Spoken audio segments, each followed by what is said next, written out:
turn the power on, and the buttons are really clear on the controller. It automatically sets it for 15 minutes. And the first thing we're going to do is we're going to start with the cervical traction part, okay? So if you just hit the little traction button once, it'll start you off on the first level. You'll notice how the machine starts to push her up a little bit.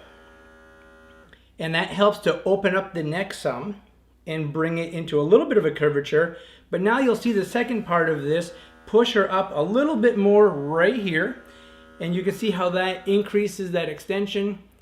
It's going to come down in just a little bit in a couple slow segments.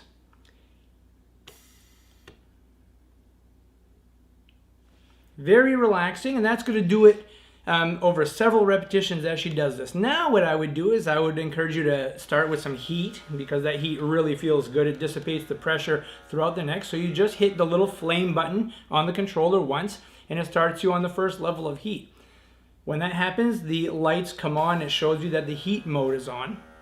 And it takes just a few seconds for the heat to start to kick in as the traction continues to do its thing. It's super important that you try to relax as much as you can while you're in the unit, because if you're really tense and you're trying to fight it, it's going to be difficult for the machine to do what it needs to do. But you'll notice after you go through a couple rounds, you're really going to relax nicely.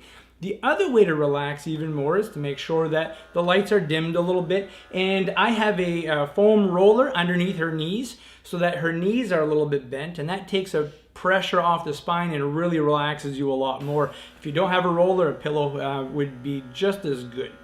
Now what I'm going to do is we're going to have you turn on the electrical stimulation part of it, okay? So the little electrical impulses, you just hit that button once and it turns it on. There are 12 modes to this, and there's a positive button and a negative button. I always encourage that you start on number 1 and you feel that little tingling sensation. If you feel like you can tolerate a little more than that, you can hit the plus button a couple times and you'll feel that little tingling, pulsating type sensation in the base of your neck. And so now she has a combination of the traction, the motion, heat, and the electrical impulses in the neck. And you just kick back, relax,